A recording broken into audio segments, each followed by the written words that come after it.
just a smell.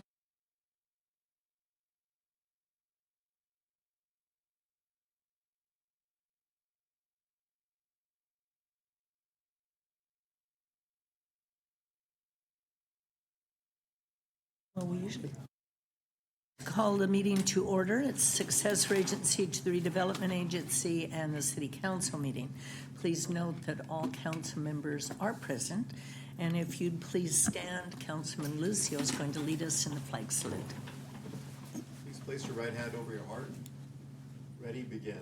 I pledge allegiance to the flag of the United States of America and to the republic for which it stands, one nation under God, indivisible, with liberty and justice for all. Thank you.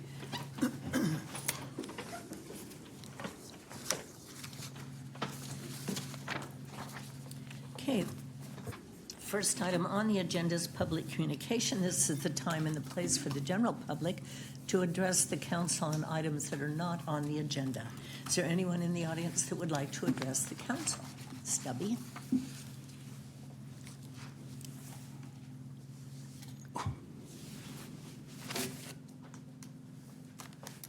Thank you, Mayor, and good evening, councilors. A little while ago, I sent you all an email regarding a case that just came down Friday. I don't know if you've been following the housing stuff, but it's the new commune versus Redondo Beach. The decision is very important because it pretty much nullifies the recent Eden approval that we just did. What this decision clarifies, it doesn't change the law, it clarifies it, and it is now binding as of Friday. That in Clovis, I'm sure you know, the minimum density, minimum number of housing units was mandatory, was made mandatory. This further clarifies it and requires that every parcel in a development that has an overlay, whether it's residential or mixed use, is required to have the minimum number of residential units, which in our case is 20 per acre. So we have, for instance, Eden, which was subdivided into 5 lots. 4 of those lots have 0 residential. That's not allowed under the, which makes our, unfortunately, it makes our housing assessment invalid, as Redondo's Beaches is. So the reason I'm bringing this up today is because A, I may not make next week, and I think it's urgent. I think the city now needs to act and suspend the development of Eden so that we don't end up in court if they start spending money on, what they feel is city entitlements. It'll be a messy in the court later. One other thing that this case does is it defines, or it clarifies that the overlays for the commercial and industrial districts have to actually be applicable. In the case of Redondo Beach, and we talked about this during all the discussions before, but in the case of Redondo Beach, there was a Vaughn's parking lot that was overlaid as residential, right, or mixed use, I think. And Vaughn's had a contract which said that they had veto over any use of that parking lot for anything else. So we have some of these overlays in the city that the state may no longer consider to be developable, right? Because we don't have maybe the agreement of the owner. So, and it's something we talked about during past workshops. Anyway, you have it. I highlighted, you have actually 3 documents in that package. One is the summary, which I highlighted, and the other is also a review by David Greenwald, which is highlighted. I didn't highlight the opinion itself. It's in case you want to cut and paste it. It's pretty long, but it's very well-written opinion if you read it, if you take the time to read it. So please agendize this and you'll make a lot of your constituents very happy. Well, I'd like to say thanks, but thanks, Stubby. It's not good news. Wow. Yeah, Mayor, if I may, and I know that it's not on the agenda, and for a special meeting, we really can only talk about what's on the agenda, but just briefly, Mr. Barr is right, this opinion came out Friday, and it essentially held that if the underlying zoning does not allow housing, then overlay is not appropriate to provide those, that meet the regional needs. Which is exactly contrary to what HCD approved, and not only for Chino, but for jurisdictions up and down the state. So it was a little bit of a shock, but we are still, as Mr. Barr explained, it's a lengthy opinion, so we're analyzing it, and we're going to be providing the council and our analysis of that. Okay, I look forward to Yep. seeing that ASAP, it sounds like. Wow. Thank you for your Thanks, Stubby. Thank you. Thank you, Stubby. Anyone else in the audience like to address the council on any items that are not on the agenda? Okay, seeing none, we'll move on to our study session, overview of restated and amended franchise agreement with Waste Management Incorporated.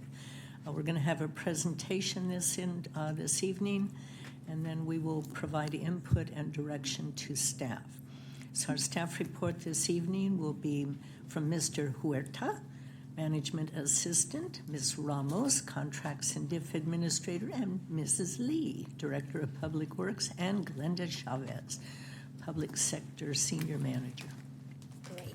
Good evening, Mayor, members of the council.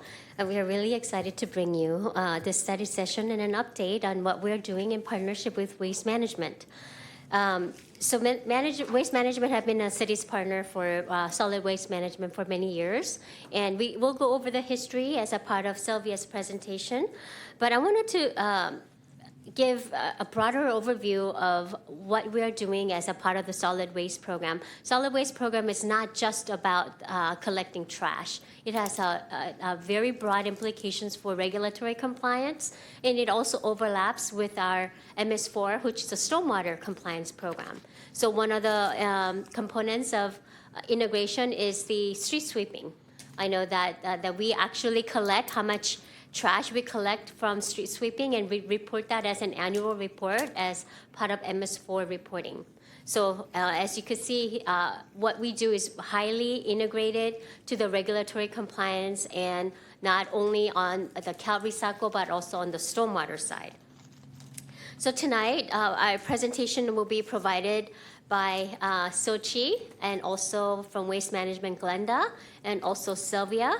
So we will start with Sochi, and she is our face of our Green Chino program.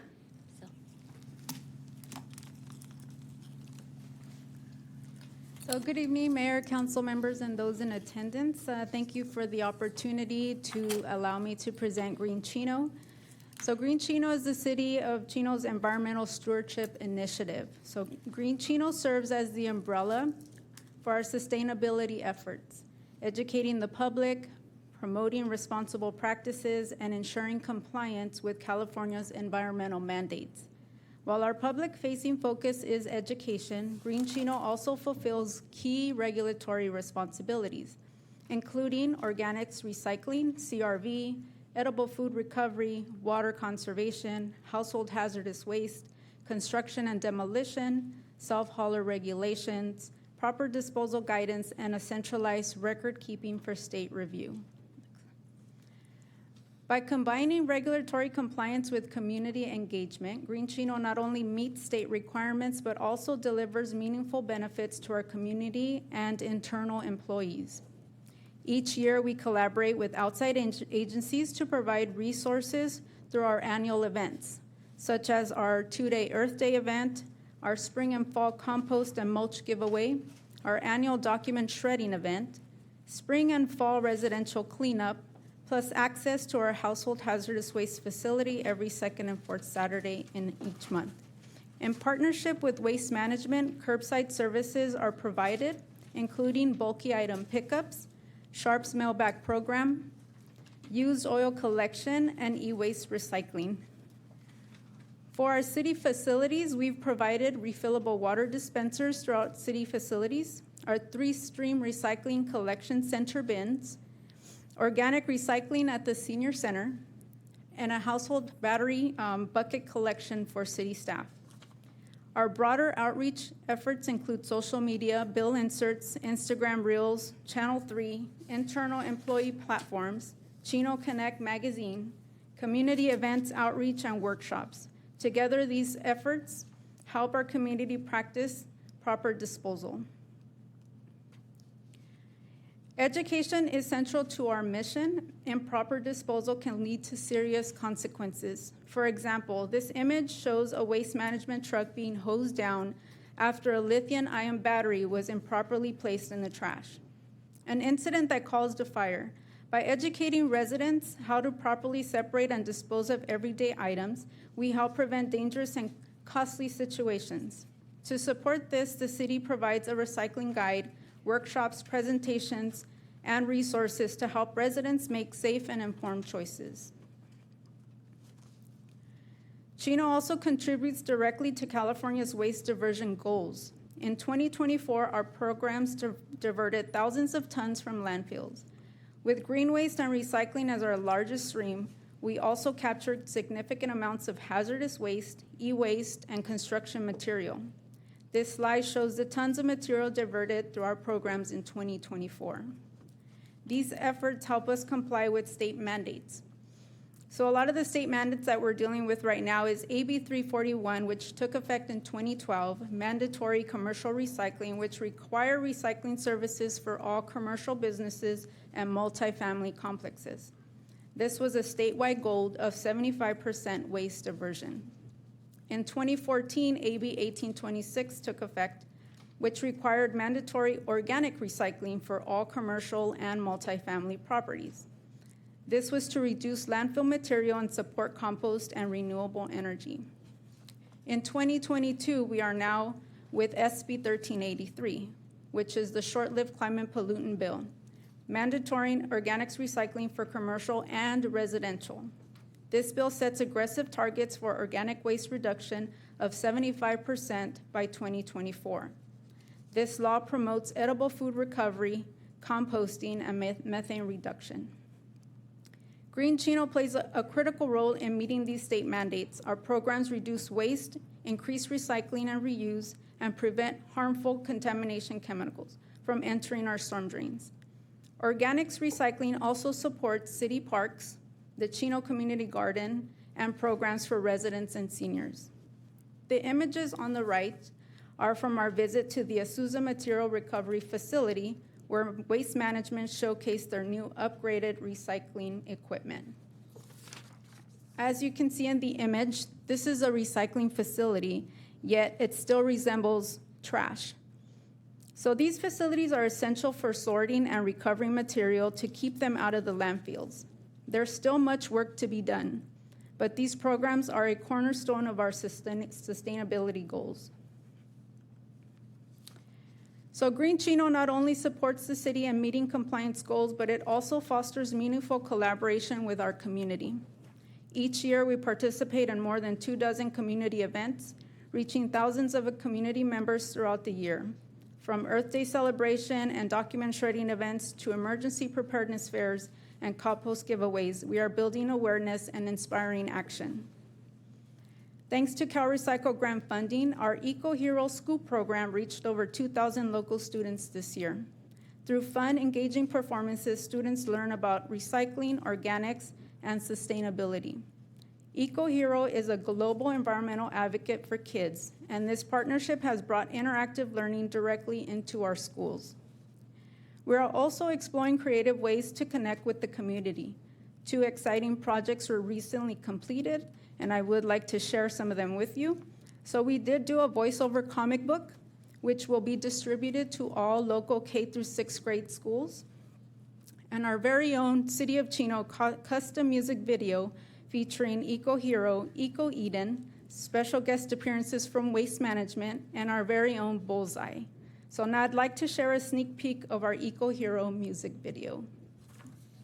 Can you press preview on the second link?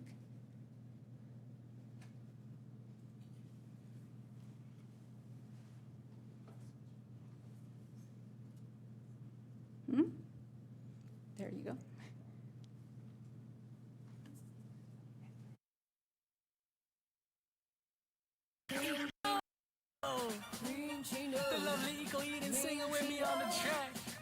Green Chino at home and at school. We never waste our food. At home and at school. We never waste our food. They call me Mr. Eco. Hey Chino, in your city, did you know food never to the landfill goes? Who's with me, Eco Heroes? Hey, what do you say? Feel like being a hero today? Food waste preventing, then organics go in a green. Hey yo, Chino, sing it with me, we all green. Hey yo, Chino, sing it with me, we all green. Green Chino, Green Chino, Green Chino, Green Chino. At home and at school, we never waste our food. At home and at school, we never waste our food. They call me Eco Eden, be believing. Green bin clean, that's how I keep it. No pet plastic, hazardous waste. Fats all grease in my green bin K. Ay, what do you say? Feel like being a hero today. Collected in my kitchen pail. Never let the methane go prevail. Hey yo, Chino, sing it with me, we all green. Hey yo, Chino, sing it with me, we all green. Green Chino, Green Chino, Green Chino, Green Chino. At home and at school, we never waste our food.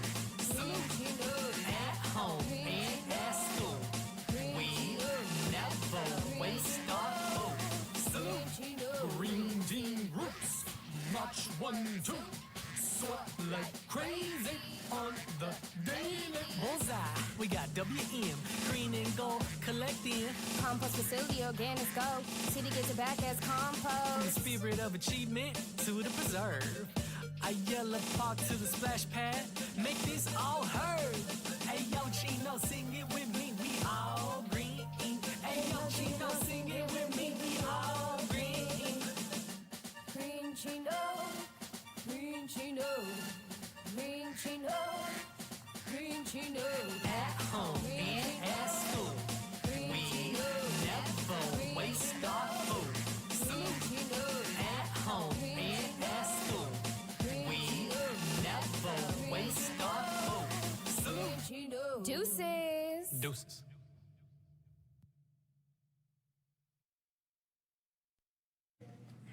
So Green Chino is always finding creative ways to reach not only residents and community members, but our students as well. This Eco Hero, we've been able to provide performances every year for the last couple years. Thankfully, we're still continuing to do that in our local schools. I do want to create another a Green Chino Ambassador program moving forward. I would like to include our Teen Youth Center. I think it'd be a great idea to have them come together as an environmental team for Green Chino, and then eventually be present at a lot of our outreach to patrol our waste stream. So now on to more serious information.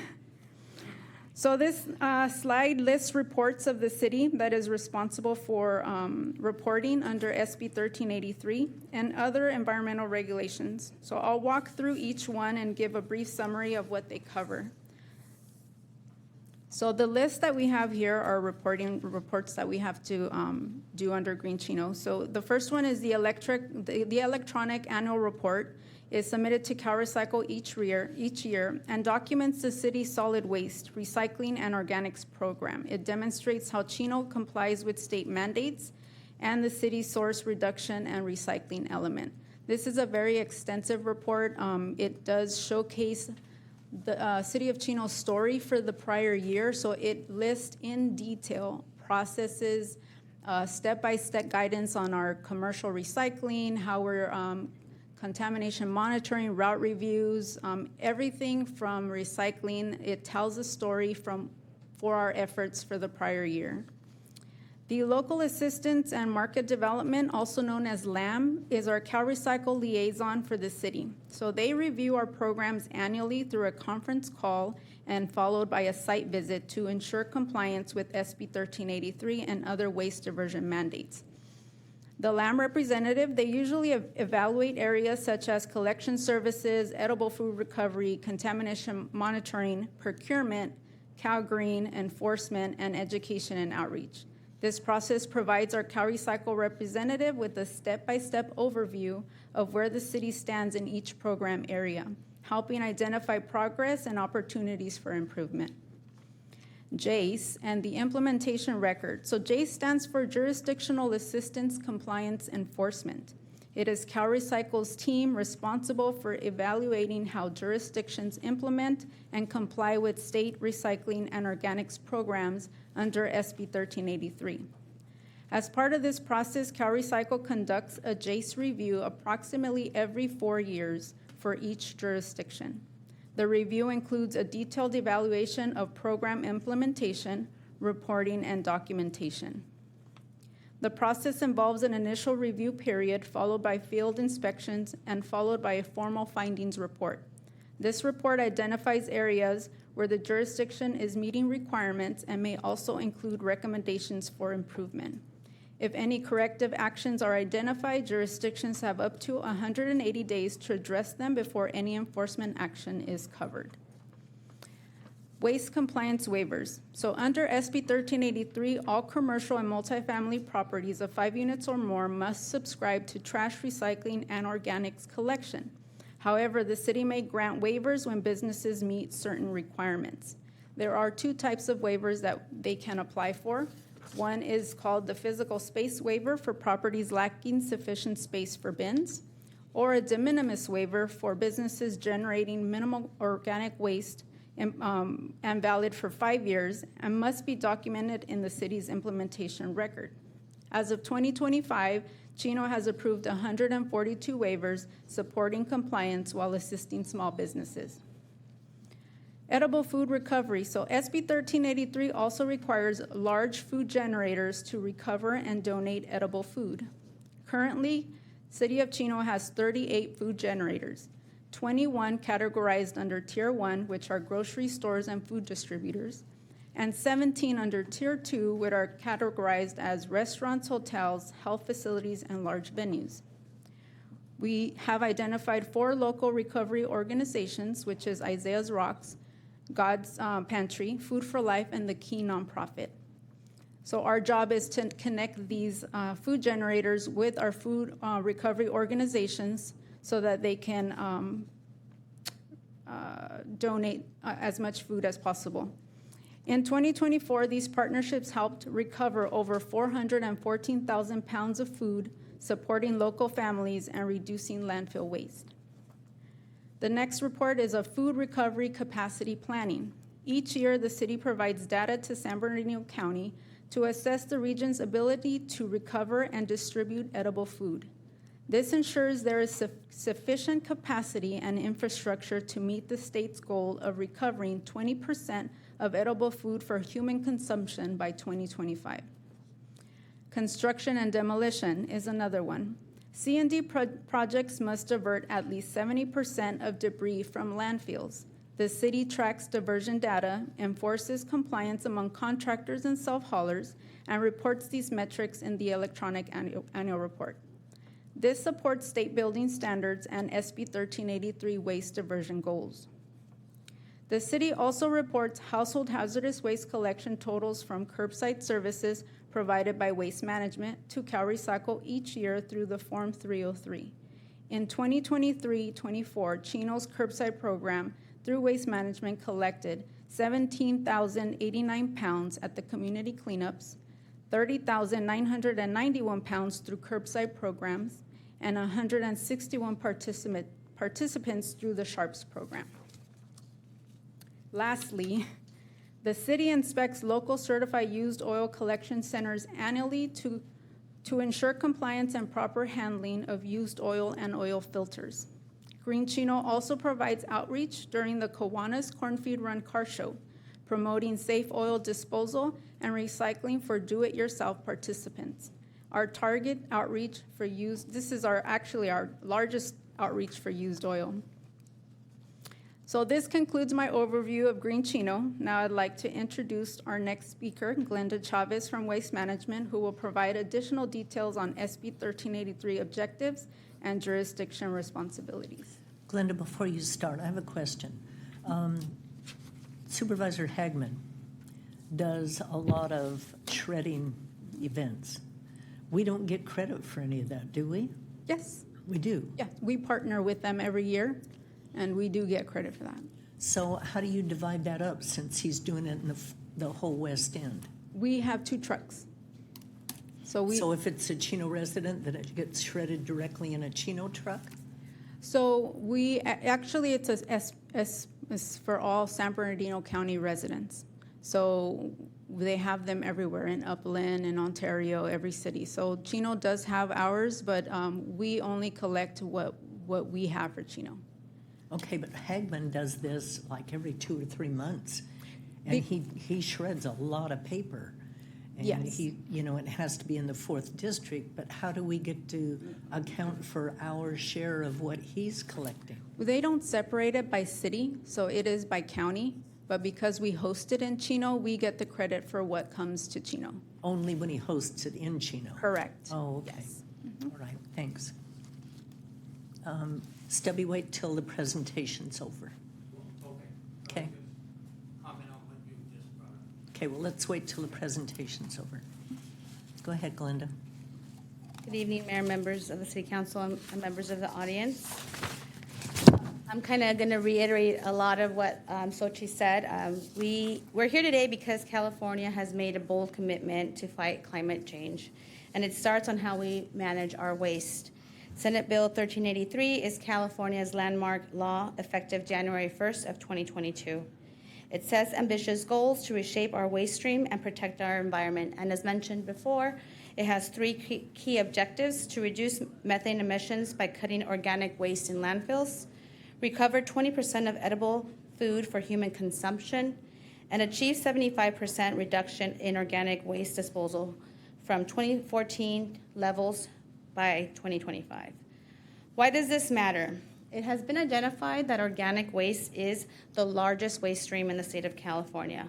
When landfill, it emits methane gas and a greenhouse gas over 80 times more potent than carbon dioxide. SB 1383 drives climate action, food recovery, and sustainable waste practices. SB 1383 isn't just a set of goals, it's a mandate. Every city and county in California is required to take action to support the state's climate and waste reduction efforts. Here in this slide, we illustrate what jurisdictions must do. 1, provide organic collection to all residents and businesses. This ensures that food scraps, yard waste, and other organics are kept out of landfills and properly processed. Establish an edible food recovery program. The goal is to redirect surplus food to people in need, reducing waste and addressing food insecurity. 3, conduct education and outreach. Jurisdictions must actively inform residents, businesses, and food donors about proper sorting, food recovery, and compliance requirements. 4, proper recycled organic products. This includes compost. Procure recycled organic products. This includes compost, mulch, renewable energy made from organic waste, helping close the loop and support the recycling economy. Plan for capacity.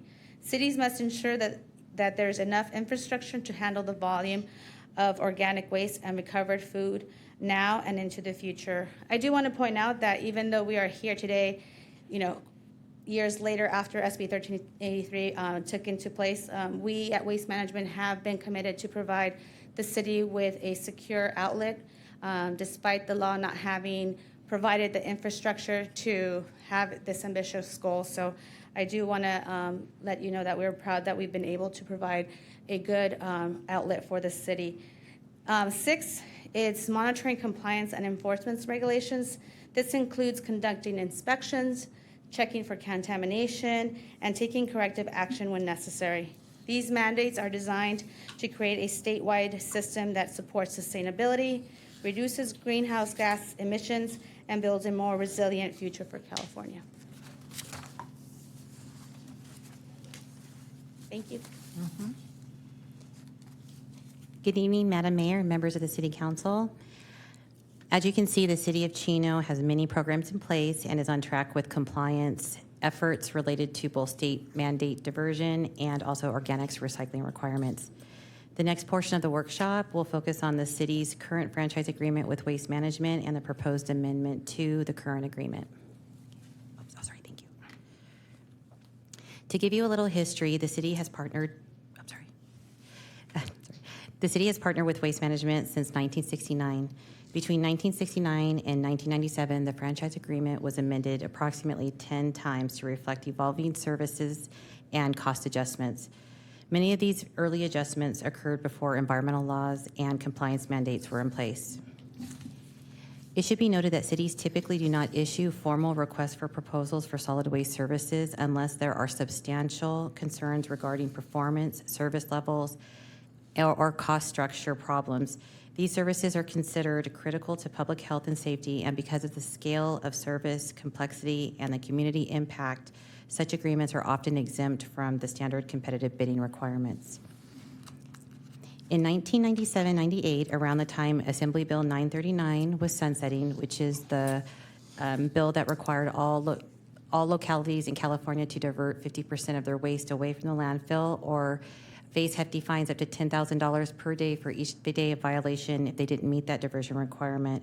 The city conducted a workshop in coordination with San Bernardino County and Waste Management. At that time, the city identified two viable disposal mechanisms as options for disposal. One was the Mid-Valley Landfill in San Bernardino County, which was operated and privatized at the time by NorCal, and also El Sobrante Landfill, which is owned and operated by Waste Management.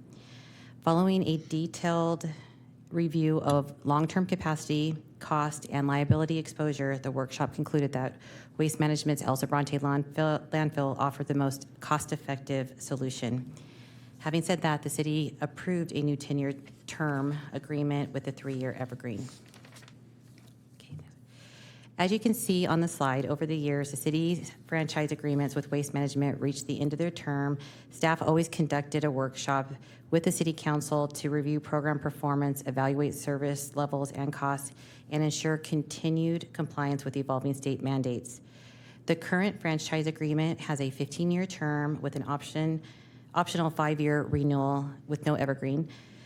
This structure provides long-term rate stability, maintains high service reliability, and supports Waste Management's ongoing infrastructure investments in Chino. Before we get into the specifics of the agreement, I'd like to preface this overview by noting that we are currently in year 8 of a 15-year term. The term itself will remain unchanged. The amendment within the restated and amended agreement focuses on a few key categories, including organics, which Linda and Sochi did an in-depth overview, and then also street sweeping services, which could be enhanced, and the franchise fee for commercial and roll-off services. This is not a full overhaul of the franchise agreement, but rather a midterm update to ensure continued alignment with state mandates and evolving program needs. So the current 2018 agreement has proven to be solid as the city has strong and enduring partnership with Waste Management. Not only is Waste Management vested in Chino through its operational setup on Redwood Avenue, but the company also constructed a CNG facility station that is open to the public. This local investment helps keep our collection rates low for our customers because fuel costs, vehicle wear and tear, and route logistics are minimized having a full-service facility right here in Chino. Waste Management is an active community member and partner, regularly participating in city events, supporting local nonprofits, and maintaining a consistent presence in the Chino community. And I just wanted to give one example. I've been with the city for 20 years. I actually started with the Green Chino program in 2005. So I saw a lot of situations happen, but one in particular stood out. So during 2008, 2009, when the economy, went in a downward spiral, I was working a Friday, and Waste Management was our franchise hauler. And the warden from Chino Prison called, and they were in distress because the waste hauler that they had a contract with was not getting paid because the state was in financial turmoil. They were going into a holiday weekend, and I called Julie Reyes at the time and told her the situation, and Waste Management went out and hauled for the prison for free over the holiday weekend. So it's just an example of how committed they are, not only to the city of Chino, but other entities in the city of Chino, even if they're a service provider, but they saw an opportunity to help because it was a health and safety concern. So that was a big moment. In addition, I like to say that Waste Management's rates remain consistent with the countywide average, which we'll go over in the following slides. And we've also evaluated the components of the Waste Management rates to determine that they align with current industry standards, and a residential comparison will be presented later also. Waste Management provides high level of service, maintaining an error rate of less than 1% annually across all wide ranges of service offerings. And lastly, the city also negotiated several incentive-based programs and enhanced services under the current agreement, which include. So Waste Management annually contributes to the city. They give over $500,000 annually to go towards the city's alley and street projects. These are adjusted by the CPI year to year to year. Additionally, back in 2018, the city was actually contracting for street sweeping services. The cost per resident was, I think, about $2.30. So right off the bat, when Waste Management offered to provide this service as part of their refuse and recycling contract, residents saw the savings there. The city also negotiated a reduced tipping fee for residential customers. They received 66 cents off the tipping fee, which equates to roughly $138,000 annually spread across 22,000 accounts. And then city services. Waste Management provides city service for all city buildings, roll-offs. When there's code violations, they need bins. They're always providing these services. Additionally, through the new contract in 2018, Waste Management took over the biannual cleanup events, which are huge. I think sometimes we have upward to 500, 600, 700 cars and major tonnage coming in. So all of that is provided to the city. And then lastly, they also do a lot of public outreach, but they also give the city a contribution of $15,000 a year to put towards outreach efforts, which Sochi utilizes.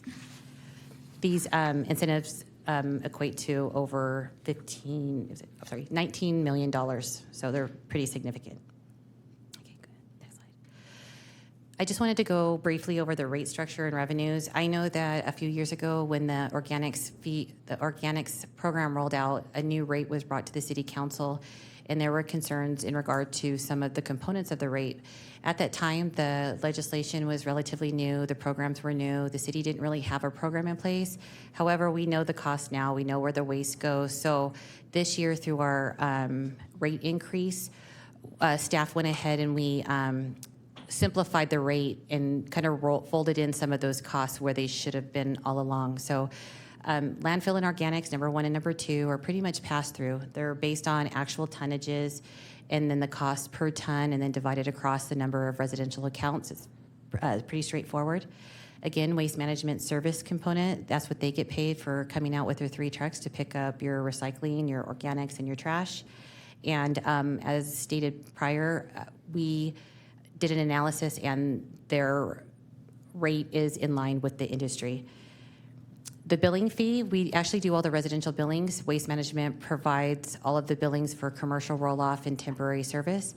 It costs a little over $700,000 a year for the city to provide those billing services, so that cost is pretty much just a flat rate that's divided across the accounts to cover our costs.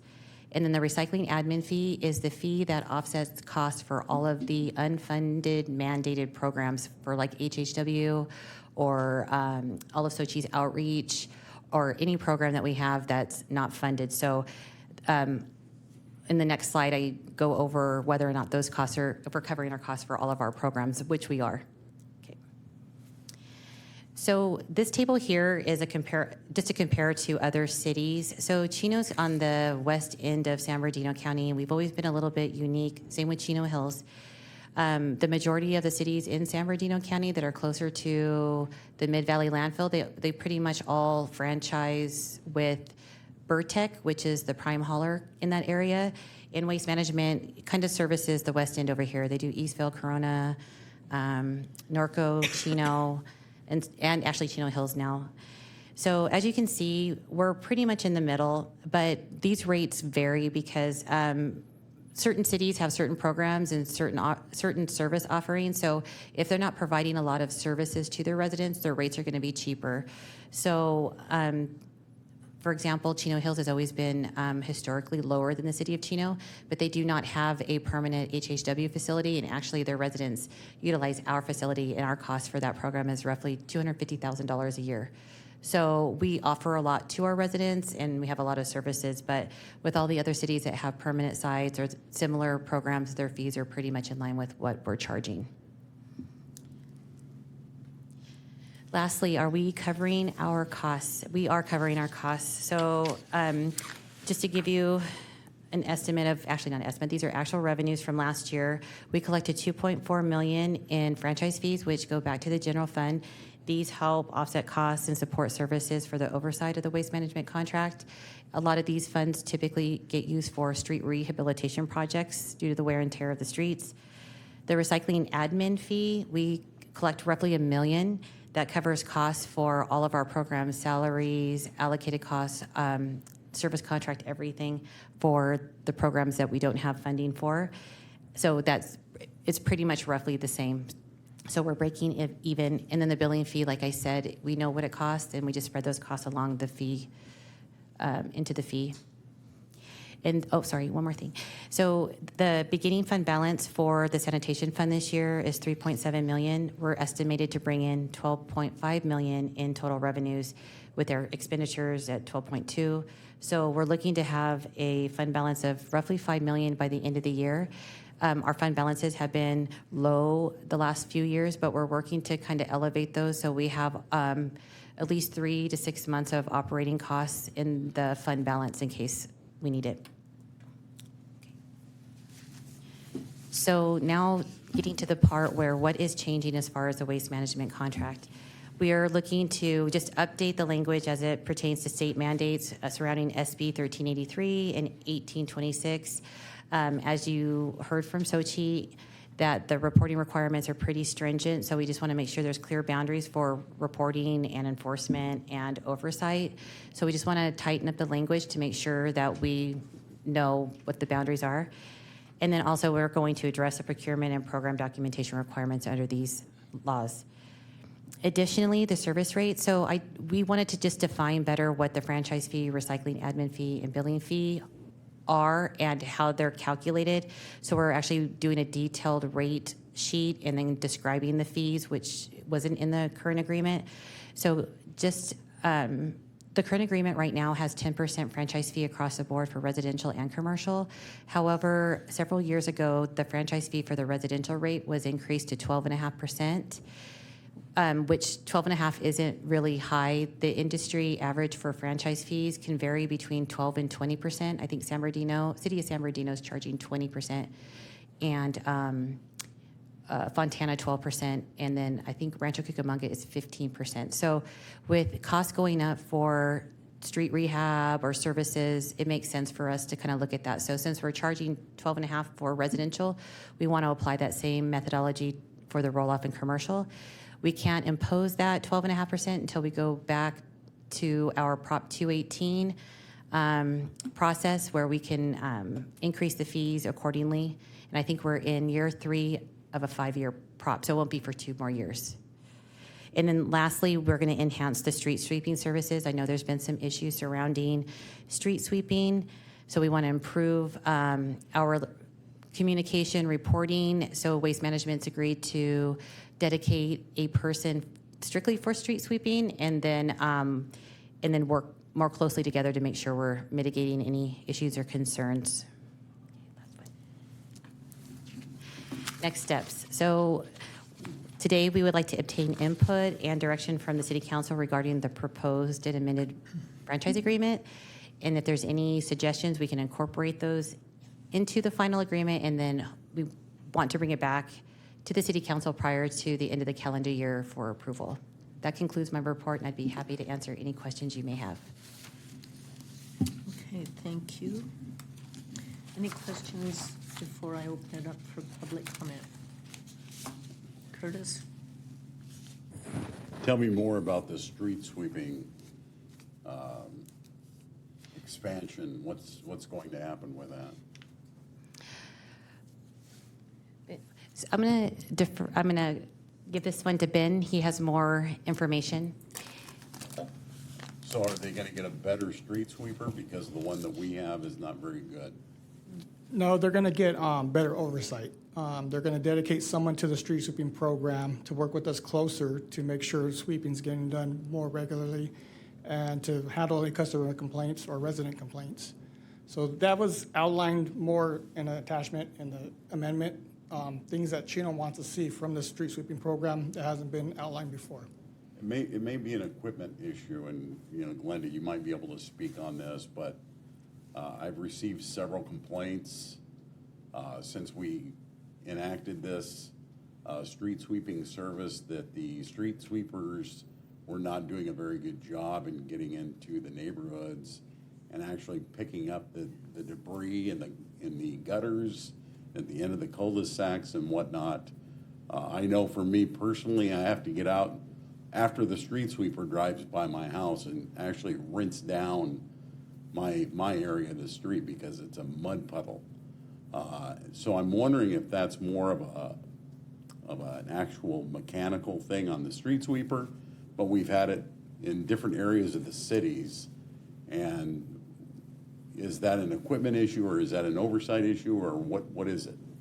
It could be a little bit of both. It could be them not changing their rooms out properly. It could be the oversight where, that's why we want someone going out and checking their routes randomly, periodically, to make sure they're on top of what they're supposed to be doing. But it can be an issue of both, and that's why we're trying to correct it with more oversight to make sure they are, changing their brooms out as they should be. Make sure the water's down, the vacuums are working properly. Sometimes they're too full, the sweepers are too full, and the vacuum's not getting enough power to sweep everything in. So we did outline that in the franchise agreement to have that more oversight. I'd like to see them get a better street sweeper, but I've got to tell you this, their customer service is outstanding.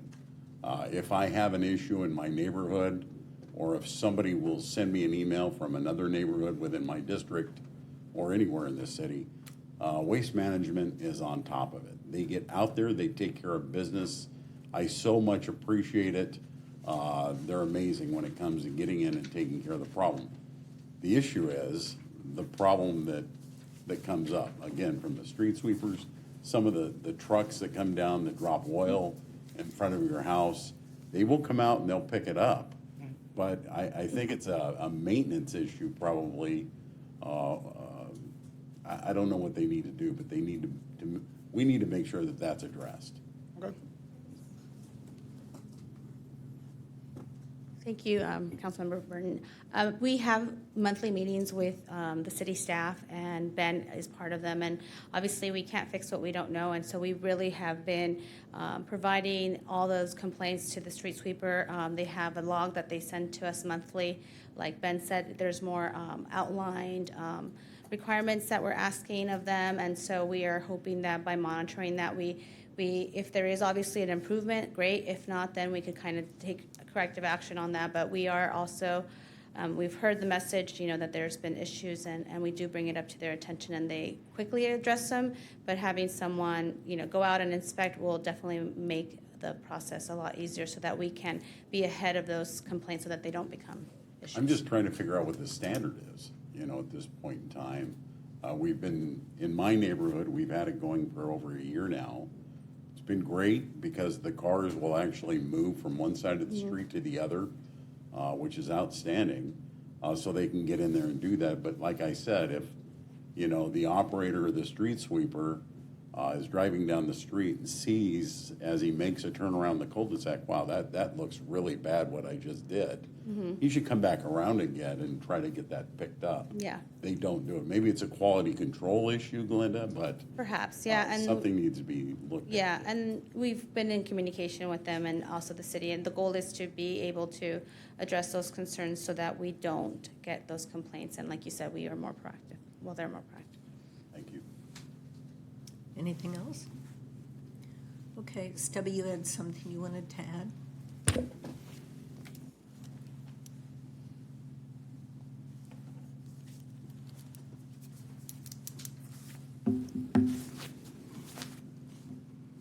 Thank you, Mayor. Regarding your question, the city gets credit for anything that is recycled in the city limits, which I actually confirmed with Lillian just a little while ago. We even get credit for the scavengers that go around and collect all the cans and bottles and then take them over and recycle them. The city gets credit for anything that's recycled here. It doesn't matter where it comes from. I was wondering about that because there's still people that go through the trash cans. What's that? There are still people that go through other people's trash cans. Correct, but it's usually just cans and plastic bottles. They don't even take the glass. And they typically recycle it locally in one of our 3 recycling places. So you guys hurry up and annex that big recycler on East End, and we'll get a lot of tonnage, because they do a huge business. I know. So, a couple of other things. One, I want to bring to our attorney's attention. City of Redlands just got nicked for basically what we do, using trash funds to repave, in their case, to repave streets. We're using it to repave alleys. So that's something that should probably be looked into. My main issue is, this is overbearing regulation by the state.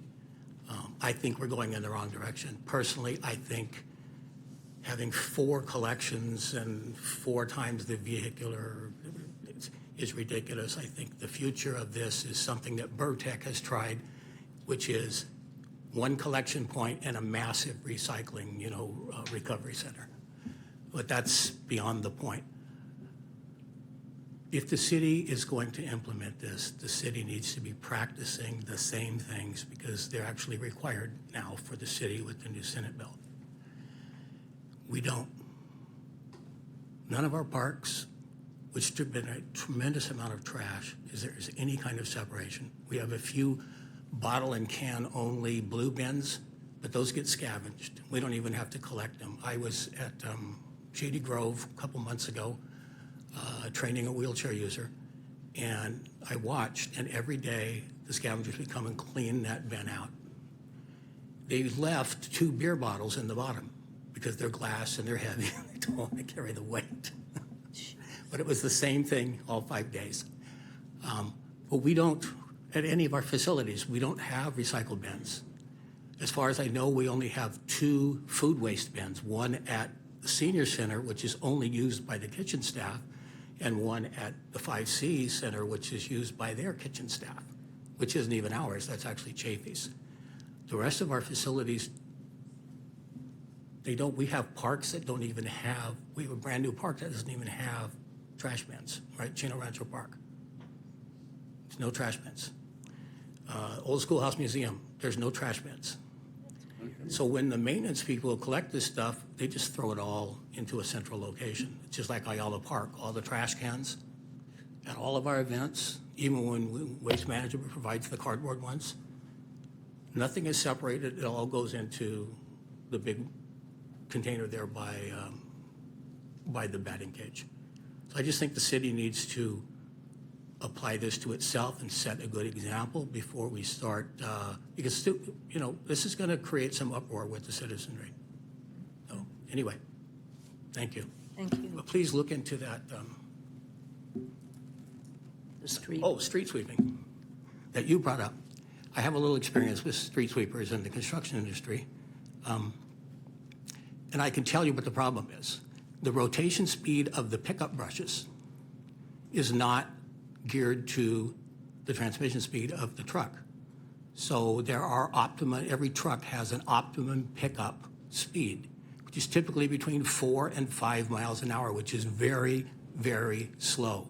These trucks, and I have clocked a couple of them a long time ago, travel 10 miles an hour, way too fast. So the brush doesn't rotate enough times to pick up everything that's in the gutter. Does that explain it to you? And I believe that our contract requires GPS monitoring, so we can actually monitor their speed of those vehicles. I don't know how complicated it is, but hey, you could put an Apple tag in each one and you can monitor it on your phone. But that's the reason that they don't pick up, is because the truck is driving faster, and the rotation is fewer times around. Interesting. I just have a comment. Yeah, Karen? Thank you, Stubby, for your comments. I just want to say to the representatives from Waste Management here tonight that I'm actually proud of the city's affiliation with Waste Management. Since my family's lived in Chino, you've been our service provider, so thank you. And, you know, just, I think what was stated here tonight about the street sweeping is, some of it was our problem. We didn't have an ordinance to help us move cars and actually street sweep properly. There were times when some of our street sweepers just went down the middle of the street because they couldn't sweep. So we've changed things to help that. I do think the monitoring will help. And I think also with the street sweeping, like every other person, they're designed to be, they want to be efficient. I agree with Stubby's statements. I have talked to him a couple times, you know, asked him, you can wave them down, they'll stop. I think they are sometimes feeling the pressure of staying on course. The only complaint I've ever gotten about the street sweepers is sometimes they don't have any water, which I've shared with the city manager, that they're need a little bit, you know, sometimes they're sweeping dry. Also sometimes going too fast, as well as, I think they want to stay on that GPS tracker that Stubby's talking about. I think there's a lot of pressure maybe by them for the right reason to not go back, because they can actually really map their route and they know how many miles they're supposed to travel. So I just think that the operator needs to be given a little bit of autonomy to go back and hit those spots like Kurt said, without, you know, being questioned by maybe an overzealous supervisor or whatever, that they had to go back and hit the spot. And hopefully that culture exists, but sometimes it may not, especially if it's a new driver, probationary driver, so different things. But I do think the oversight will help from our staff, because like Glenda said, it's hard to improve something that you don't know or you're not inspecting. So I'm sure those are all things we can get taken care of. And I also believe that our ordinance will help us street more efficiently. But I had the opportunity to see both Glenda and her team down at Cal Cities this week, and I expressed my personal appreciation for their work and for a lot of things that they do in the city to help us. You know, street sweeping is just one of those things where it's worthy of giving them feedback so they can correct it for us. I'm sure Waste Management wants to do a good job for us with it. So those are my comments, Mayor. Thank you. Thank you. Any other council members have questions or comments? Can you please clarify what Stubby brought up about we don't have any kind of separation of parks and stuff? Why don't we? I'm going to defer to Sochi. Just go to the podium.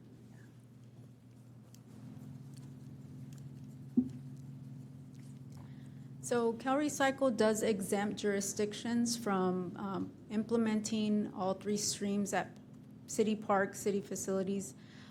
City parks, it would be very a challenge to monitor them. It would probably associate a lot more costs for the cities to monitor contamination in those areas, because there's really no monitoring. It's up to the city council if they want to implement something like that into city facilities, possibly a pilot program. But CalRecycle does exempt us from implementing those at any city parks, city facilities, anything like that. As far as city facilities here, like City Hall, the Chino Senior Center, Public Works Yard, we have done a pilot program to introduce organics with Waste Management. We have conducted inspections. We don't produce enough edible food or food waste in our city facilities, so therefore we are exempt because we don't meet the threshold. So we do have recycling services here. We do have our 3-stream containers that we've provided for each city facility where they separate their bottles, plastics, and cans. So I do self-haul for our City Hall here. We have staff that does Carolyn Owens, others that do the Senior Center. Senior Center, we did implement food waste recovery there. So it's not just for the kitchen, because we did provide kitchen pails for the kitchen staff to utilize. And then we also provided bins for the Senior Center that have that eat lunch there from 11 to 12. So with Waste Management, we did do workshops there, and we monitored them for about a month to make sure that they were properly separating their food waste from their trash. So they are fully rolled out at the Senior Center, and that's actually the only facility that has a kitchen that is required to have organics recycling at that facility. Community building has a kitchen. So they do, like I said, it's all based on a 20-gallon or less per week criteria for, to be eligible to do that. So they do not meet the criteria, and therefore they can be waived.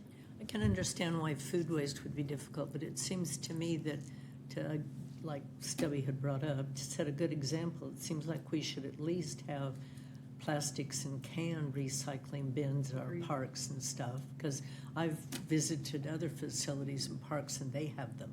So I think we should at least, at a minimum, have that at our public facilities.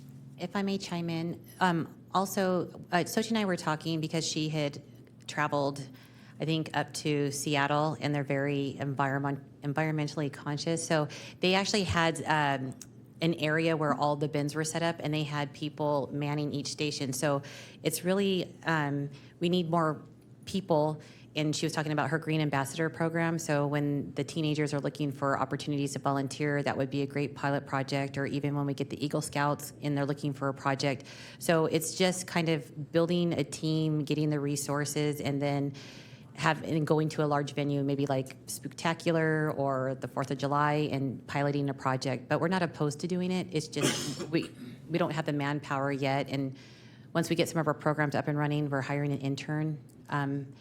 That's starting hopefully in the next couple months. So we'll have more people, and then, Sochi can kind of free up her time and put together more programs for organics. But even if we had the cans and bottle recycling item containers at parks and stuff, you mentioned that we have the scavengers that go around and get it. Well, even if the scavengers get it, we still get credit for it. So I still think we should do it, even if, if you want to call it a pilot project or whatever, I still think we need those. Karen, you had something? I just want to compliment Kurt on his green Chino shirt tonight. Oh. Mayor, it was fabulous. It fits right into the video for Oh, us. good grief. Green. Green. Okay. Comments? Questions? No? Okay, thank you very much. Anyone else in the audience want to address the council? Okay, seeing none. What do you need from us? We're just taking any comments and recommendations. So it seems like one of the recommendations that we receive is try to see what we could do in sorting out trash at the public facilities. And we'll come back with some kind of a recommendation or a program. Okay, thank you very much. Then with that, we are adjourned to our regular meeting that will be held on Tuesday, October 21st at 6, with closed sessions starting no earlier than 4. We're adjourned.